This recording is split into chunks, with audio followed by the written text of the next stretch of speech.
I cheated, and I don't regret it. Yet. I never thought I'd be the kind of woman who'd cheat. But here I am, staring at my reflection in the bathroom mirror of a hotel room, fixing my lipstick, and wondering how the hell I got here. My name's Jessica. 32, married for 7 years, living the so-called American dream with my husband, Mike. Nice house in the suburbs, 2 golden retrievers, and a life that looks picture-perfect from the outside. But inside? Inside, I was suffocating. Mike's a good man, don't get me wrong. He's steady, predictable, the kind of guy who remembers to take out the trash every Tuesday and buys me flowers on our anniversary. But somewhere along the way, we stopped talking. Like, really talking. Our life became a cycle of work, dinners in front of the TV, and obligatory sex that felt more like checking off a box than anything else. Then came him. I met Eric at a marketing conference in Chicago last fall. He wasn't even my type, too smooth, too confident, the kind of guy who knows he's attractive and uses it. But damn, he made me feel seen. You know that feeling when someone looks at you and it's like they can read your thoughts? That was Eric. It started innocent enough. A drink at the hotel bar after a long day of workshops, casual conversation, harmless flirting. But the way he laughed at my jokes, the way his eyes lingered just a little too long on my lips. I knew where it was heading. The first time it happened, I told myself it was a mistake. We were both tipsy, I was lonely, and it was just one night. No big deal, right? But then it happened again. And again. I started lying to Mike, late meetings, girls' nights, the usual excuses.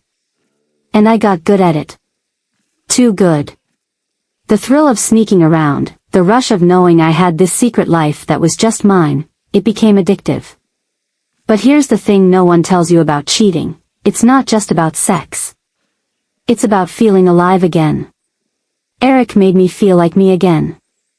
Not Mike's wife, not the responsible dog mom, not the woman who picks up groceries on Sunday mornings. Just Jessica. And for a while, I didn't feel guilty. Until last night. Mike came home early from work, caught me off guard as I was texting Eric. He didn't see the messages, but the way he looked at me, it was like he knew something was off. He asked if I was happy. And for the first time in a long time, I couldn't answer. So now, I'm sitting here, lipstick perfectly applied, looking at myself in the mirror and wondering, do I stop? Do I confess? Or do I keep chasing this feeling for as long as I can? Because the truth is, I don't regret it. Not yet. But I'm starting to wonder how long I can keep pretending that everything's fine before it all comes crashing down. And honestly, I'm terrified of what happens next. That night, after Mike asked me if I was happy, I barely slept. I lay in bed, staring at the ceiling, his arm draped over me like a weight instead of comfort. Every time he stirred, my heart raced, wondering if he could hear my thoughts screaming inside my head. The next morning, I did what I always do.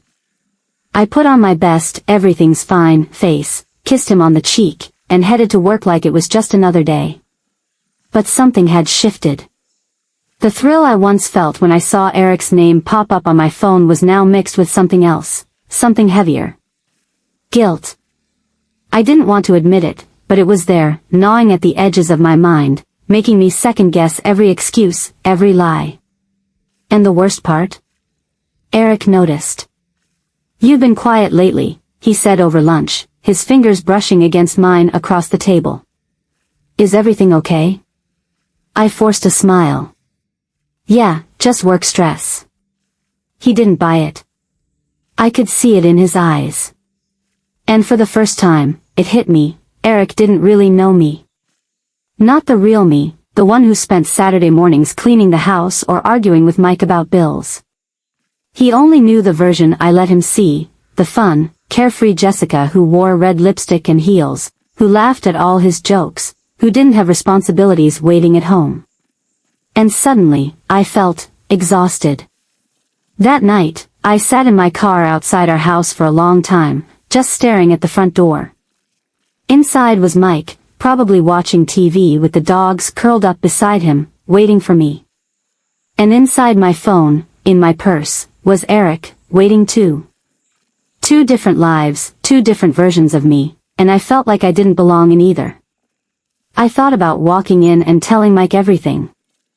I imagined the look on his face, the hurt, the betrayal, the disbelief. I imagined him yelling, or worse, not yelling at all. Just walking away. I couldn't do it. Not yet. Instead, I went inside, smiled, and kissed him like nothing was wrong. He smiled back, and for a moment, I let myself pretend. But things started unraveling faster than I expected. A week later, Mike came home early, again. I was in the bedroom, phone in hand, typing out a message to Eric when I heard the front door open. I panicked, shoving my phone under the pillow, heart pounding. Mike walked in, his eyes scanning the room like he was searching for something, or maybe just waiting for me to slip up. "Who are you texting?" he asked, his voice calm. Too calm. "My mom," I lied, too quickly. And I knew he didn't believe me. I saw it in his eyes. That flicker of doubt. From that moment, things changed. Mike got quieter, more distant. The way he looked at me felt different. And for the first time in our marriage, I felt like a stranger in my own home. I tried to stop. I really did. I ignored Eric's texts, I made an effort with Mike, cooked his favorite meals, tried to initiate conversations, even suggested we take a weekend trip together. But it was too late. The distance between us had grown too wide, and no amount of homemade lasagna or weekend getaways could fix it. And Eric? He wasn't the kind of guy who liked being ignored. One night, while Mike was in the shower, my phone buzzed with a message. "Miss me?"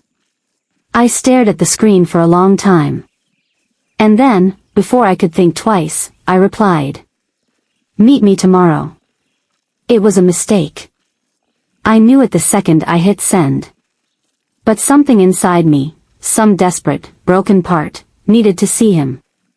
Needed to feel that rush again, even if it was only for a little while. The next day, I told Mike I had to work late. He didn't even question it. That's when I realized, he was done fighting for us. Maybe he already knew. Maybe he just didn't care anymore. And that scared me more than anything. As I sat across from Eric in that dimly lit hotel bar, I realized something. This wasn't about love, or passion, or even excitement anymore. It was about escape. Escape from a life I wasn't sure I wanted anymore. But escape has a price. When I got home that night, Mike was waiting. Sitting in the dark, his face illuminated by the glow of his phone screen. My heart sank. He didn't say a word, just held up my phone, the screen showing the message I'd sent earlier. I opened my mouth to explain, to lie, to do something, but all that came out was a shaky breath. "How long?" he finally asked, his voice breaking. And just like that, the walls I'd built around my secret life came crashing down. Now, as I sit here in an empty house with half-packed suitcases and the sound of my own heartbeat pounding in my ears, I keep asking myself one question. Was it worth it? And the scariest part is, I still don't know. Mike didn't yell. He didn't cry. He just sat there, staring at me with that hollow, exhausted look, the kind of look you get when you've been fighting a losing battle for too long. "How long?" he asked again, his voice quieter this time, but somehow heavier. I swallowed the lump in my throat. My fingers fidgeted with the hem of my sweater, a nervous habit I didn't even realize I was doing. "A few months," I finally whispered. "No more lies. No more excuses. Just the truth, raw and ugly." He exhaled, leaning back in his chair, running a hand through his hair. For a second, I thought he was going to say something, but he didn't. Silence stretched between us like a chasm, wide and endless. And that's when I realized something heartbreaking. He knew. Maybe he didn't know all the details, but he'd suspected for a while. The late nights, the distant conversations, the way I'd pull away when he touched me. And somehow, instead of confronting it, he just waited. Waited for me to come clean, to choose him, to fix us. And I didn't. "I'm sorry," I whispered, but even as I said it, I knew it wasn't enough. How could it be? He looked at me then, really looked at me, and for the first time in years, I saw something I hadn't seen before: acceptance. Not anger, not heartbreak, just quiet acceptance. "I think you should go," he said finally, his voice steady but devoid of emotion. And it hit me like a punch to the gut. "Mike, please." I reached for him, but he pulled away, and that hurt more than any words ever could. "Jess, I love you," he said, and for a second, I thought he might take me back. But then he added, "But I don't think I can do this anymore." I nodded, tears pooling in my eyes, but I didn't argue. Because deep down, I knew he was right. Packing my things felt surreal. I moved around the house like a ghost, shoving clothes into a suitcase, pausing every now and then when I'd stumble across something: a framed photo from our honeymoon in Maui, an old movie ticket stub tucked into a drawer. Memories of a life I once loved. A life I ruined. I left the house at dawn, my car packed, the engine humming beneath my shaking hands. I sat there in the driveway for what felt like forever, staring at the house where we built so much together. And then, as if on cue, my phone buzzed. Eric. I stared at his name on the screen, my heart sinking. And in that moment, I knew, I couldn't run to him. He wasn't my escape anymore. He was just a reminder of everything I'd thrown away. I didn't answer. Instead, I put the car in drive and left. It's been 3 weeks now. 3 weeks of living in a tiny, overpriced apartment downtown. 3 weeks of staring at my phone, wondering if Mike will call. He hasn't. And I can't blame him. I thought cheating would make me feel alive, that it would fill whatever void I felt inside. But now, sitting alone in this empty apartment, I realize that void is bigger than ever. Because no affair, no stolen moment, could ever replace what I had with Mike. And I wonder, did I really love Eric?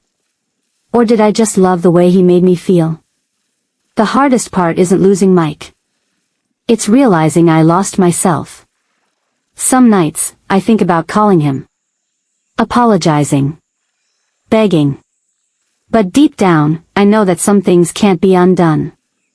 So instead, I sit here, staring at the blank walls, trying to figure out who I am without him. And the truth is, I don't know yet. But I guess I'm about to find out. It's been 2 months now. 2 months of waking up alone, of ordering takeout for one, of scrolling through old photos on my phone at 2 a.m. when sleep refuses to come. Mike still hasn't called. And I haven't reached out either. I tell myself it's for the best, clean breaks heal faster, right? But the truth is, I don't know if I could handle hearing his voice. I imagine him moving on, meeting someone new, finding happiness without me. And I hate that I have no right to feel jealous. Eric? He reached out a few times, but I ignored him. Eventually, he stopped trying. It's funny, back then, I thought he was everything I wanted.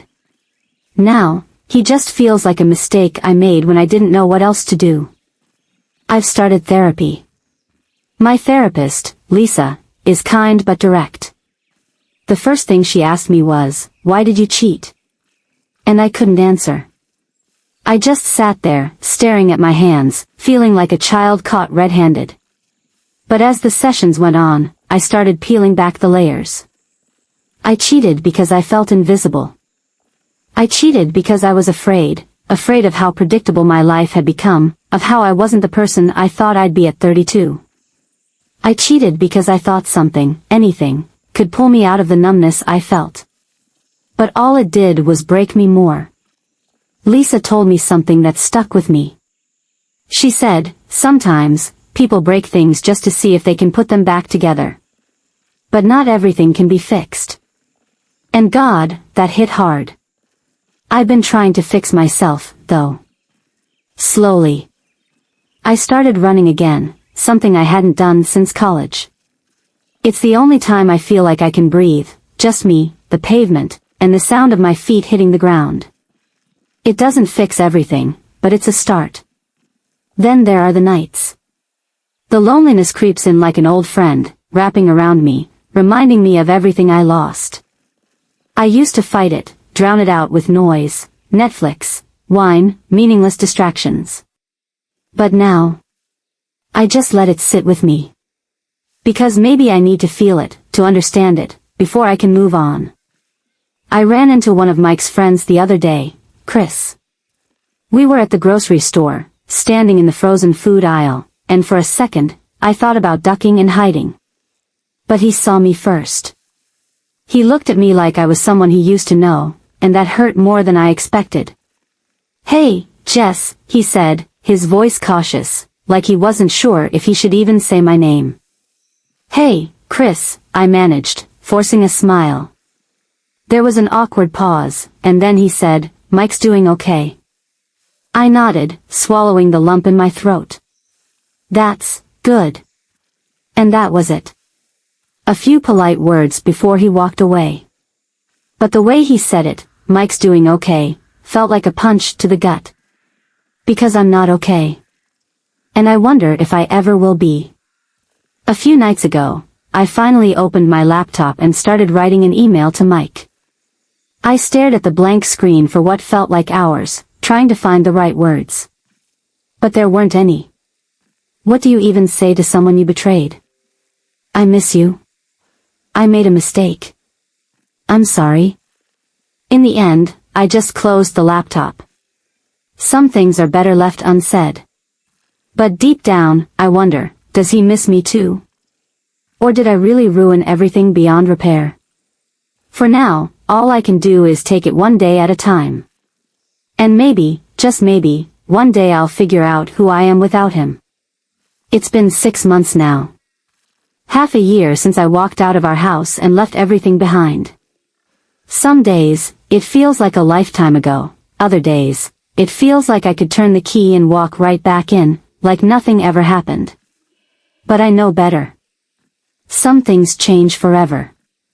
I'd be lying if I said I don't think about him anymore. I do. Every morning when I make my coffee and realize I don't have to add an extra spoonful of sugar the way he liked it. Every time I pass by our favorite diner on the way to work and wonder if he still sits at our booth. Every night when I come home to an empty apartment that doesn't feel like home, no matter how many candles I light or how much furniture I rearrange. Mike never called. I don't blame him. Maybe that's the hardest part, knowing that he finally let go. There's a strange comfort in closure, even when it comes with heartbreak. Eric? I haven't seen him since that last message. I thought about reaching out once or twice, just to see if he ever wonders about me. But I didn't. Because deep down, I know I was never really in love with him. He was an escape, a distraction, a symptom of something deeper. And no amount of fleeting passion could fill the cracks in me. Therapy is still a work in progress. I've learned a lot about myself, about the parts of me that were broken long before I ever met Mike, about the insecurities I tried to bury under the weight of our perfect life. I realize now that my affair wasn't just about wanting something new, it was about running from the parts of myself I didn't want to face. Last week, I finally gathered the courage to send Mike a letter. No apologies, no desperate pleas to come back, just the truth. I told him that I'm trying to be better, that I hope he's found happiness, that I'll always regret hurting him. And I meant every word. I don't know if he'll read it. I don't even know if it matters. But writing it down made me feel lighter. Like I could finally breathe again. And now? Now, I'm learning to be alone without being lonely. I've started taking painting classes, something I used to love before life got too busy. I even adopted a cat, his name's Oliver, and he's a bit of a jerk, but I think we understand each other. It's not the life I imagined for myself, but it's mine. And for now, that's enough. I don't know if I'll ever truly forgive myself for what I did. But I do know this, life moves on. And so will I. One day at a time.